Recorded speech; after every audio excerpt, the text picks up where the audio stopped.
Hello বন্ধুরা, তোমরা সবাই কেমন আছো? আশা করছি তোমরা সবাই ভালো আছো। আমিও ভালো আছি।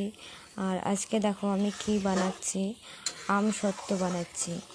আমরা তো আম খেতে সবাই ভালোবাসি, এমন কোনো মানুষ নেই যে আম খেতে ভালোবাসে না।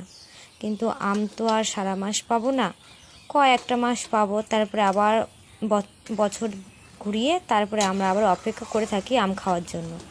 কিন্তু আমরা যদি এই জিনিসটা যদি বানিয়ে রাখি, তাহলে আমরা সারা বছর খেতে পারবো।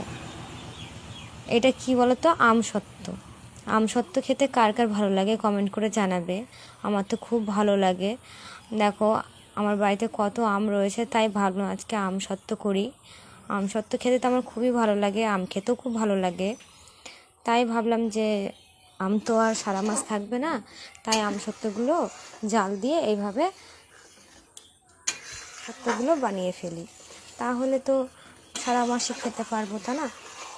যারা আম খেতে ভালোবাসো তারা নিশ্চয়ই একটু কমেন্ট করে জানাবে।